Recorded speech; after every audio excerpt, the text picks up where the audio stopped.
When we hear of a test, most of us instantly think negative. We tend to always think of a test as a bad thing.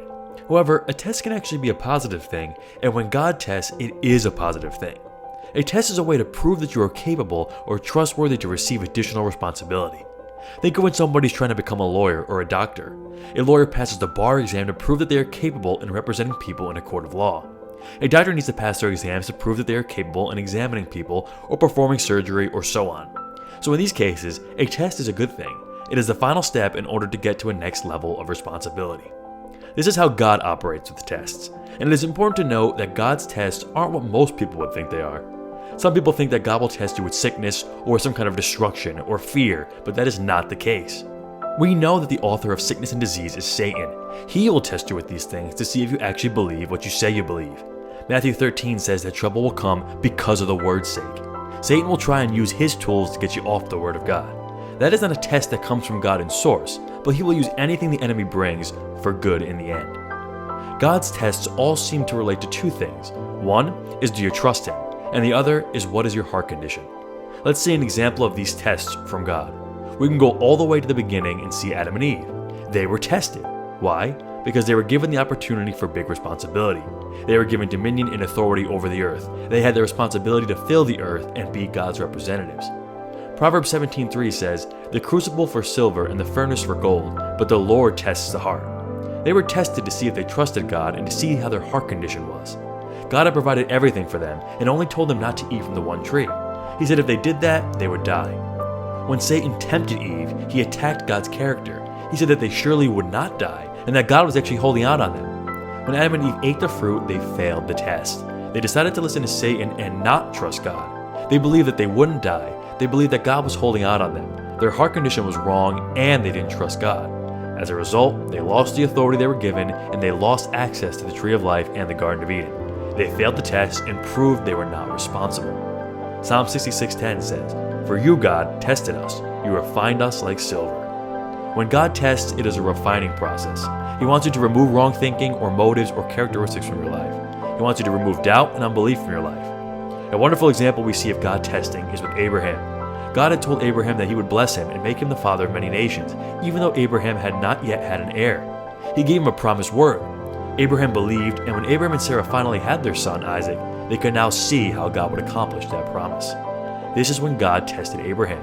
You know the event. He told Abraham to sacrifice Isaac. Abraham had waited so long for his son, and now that he had one, he had to give him up. God was testing him, to see if Abraham trusted him, but also to see if Abraham loved his son more than he did God. Now that Abraham finally got what he had been longing for, did he now forget God, or did he still love God above all else? 1 Thessalonians 2:4 says, "We are not trying to please people, but God who tests our hearts." We know that Abraham passed the test. He believed that God was even able to raise Isaac from the dead, so he had no hesitation in doing what God had said. His heart was set on God, and he believed him no matter what. And of course, in the end, God provided a sacrifice instead of Isaac. So we see Abraham pass the test. And God responded by saying, "I swear by myself, declares the Lord, that because you have done this and have not withheld your son, your only son, I will surely bless you and make your descendants as numerous as the stars in the sky and as the sand on the seashore. Your descendants will take possession of the cities of their enemies, and through your offspring all nations on earth will be blessed because you have obeyed me."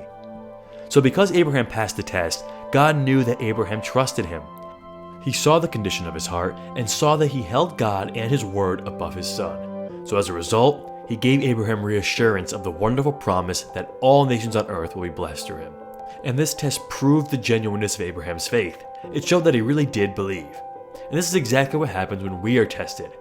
1 Peter 1 says, "In all this you greatly rejoice, though now for a little while you may have had to suffer grief in all kinds of trials. These have come so that the proven genuineness of your faith, of greater worth than gold, which perishes even though refined by fire, may result in praise, glory, and honor when Jesus Christ is revealed." We see here that when you are tested, it is an opportunity to prove that your faith is genuine. No matter what you go through, you have faith in God and His Word and His promises, and know that you will always get through any trial and God will always be with you. It emboldens you in the faith. This exact point is said again in James. "Consider it pure joy, my brothers and sisters, whenever you face trials of many kinds, because you know that the testing of your faith produces perseverance." We see a similar testing with the story of Joseph. Joseph had been given a dream. He saw that he would rule and that his brothers would bow down to him. He saw that he would be a man with authority and responsibility. Joseph saw that dream as a young man, but it took decades for him to finally walk in what God had shown him. He went through many trials and many tests. He was sold into slavery by his own brothers. He was tempted by Potiphar's wife. He was wrongfully thrown in prison for years, but through it all he stayed faithful and passed the tests. And when he finally became second in command in Egypt, and he was reunited with his brothers, he could have cursed them or been angry with them, but instead he acknowledged God's involvement in his life. He saw how God took what they meant for evil and turned it for good. He passed the test and was given honor and a high place of responsibility. We see that God was testing him because Psalm 105 says, Joseph, who was sold as a slave, they hurt his feet with fetters, he was laid in irons, until the time that his word came to pass, the word of the Lord tested him. Joseph was tested until the time of his word came to pass.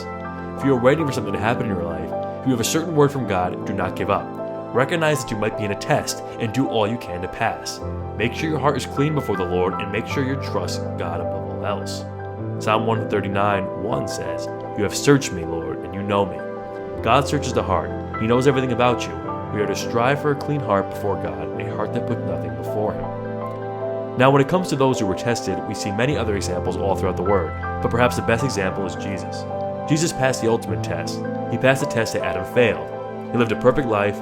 He beat the devil when he was tempting him. And just to make it clear, God is never the one who will tempt you. James 1:13 makes that clear, that God cannot be tempted by evil and never tempts anyone with evil. Jesus defeated the temptation and every temptation, for the Word says He was tempted in every arena that we are. He passed the test with obedience, for we saw in the garden that He consecrated His will to the fathers. He was obedient to death. And because of His passing of the ultimate test, He was given a name above all names. He was given glory and honor, and He was given a seat at the right hand of the Father. Do you see this? Jesus passed the test, and God rewarded Him with ultimate glory and honor. And Hebrews 12 shows us a key that we can use when we are facing a test or a trial. And let us run with perseverance the race marked out for us, fixing our eyes on Jesus, the pioneer and perfecter of faith.